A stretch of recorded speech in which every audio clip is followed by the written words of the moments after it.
आमच्या गावामध्ये एक डॉक्टर अशोक रुपनर आणि अर्चना अशोक रुपनर नावाचे एक कपल प्रॅक्टिस करत होते. परंतु आमच्या गावामध्ये 2-3 लोकांची मृत्यू झाल्यामुळे त्यांच्या मुळे तर आम्हाला थोडा संशय आला आणि संशय आल्यामुळं जे आहे तर मी त्यांना तिथं विचारण्यासाठी गेलो सरपंच आणि आम्ही की बाबा तुमचे जे काही सर्टिफिकेट आहेत डिग्रीचे ते आम्हाला दाखवा. तर त्यांनी ते दाखवण्यासाठी टाळमटोल केली आणि एवढंच नाही, नॉर्मल जे डॉक्टर म्हणजे त्यांच्या दवाखान्याच्या बाहेर बोर्डावर त्यांचं नाव वगैरे लावतात तसं नाव पण लिहिलेलं नाही आणि डिग्री सुद्धा मेन्शन नाही आणि क्लिनिकच्या आतमध्ये सुद्धा त्यांची फ्रेममध्ये डिग्री वगैरे काही हे केलेली नाही.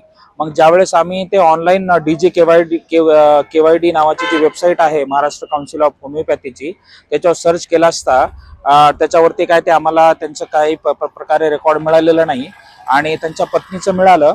परंतु त्यांच्याकडे फक्त BHMS ची डिग्री आहे आणि त्याच्यावरती त्यांना ॲलोपॅथीची प्रॅक्टिस करण्यासाठी लागणारं CCMP आणि किंवा CCH असा कुठलाही कोर्स त्यांच्याकडे नसल्यामुळे आम्ही त्यांना विनंती केली. परंतु त्यांच्याकडून आम्हाला डायरेक्टली धमकी देण्यात आली की तुम्हाला काय करायचं तर करा, आम्ही प्रॅक्टिस बंद करणार नाही.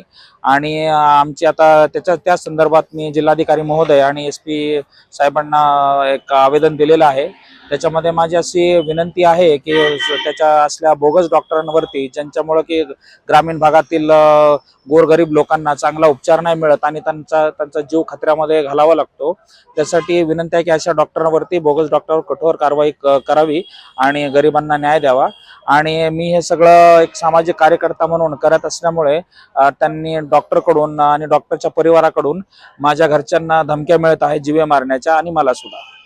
त्या संदर्भात तुम्ही पोलिसांना काही पत्र दिले, धमक्या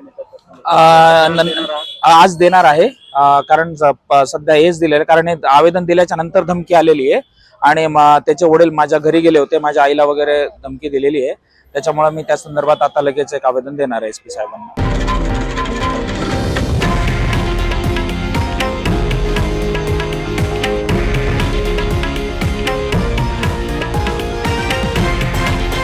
हे आहे देशातील नंबर 1 न्यूज नेटवर्क आणि आपण पाहत आहात TV9 मराठी, एकमेव.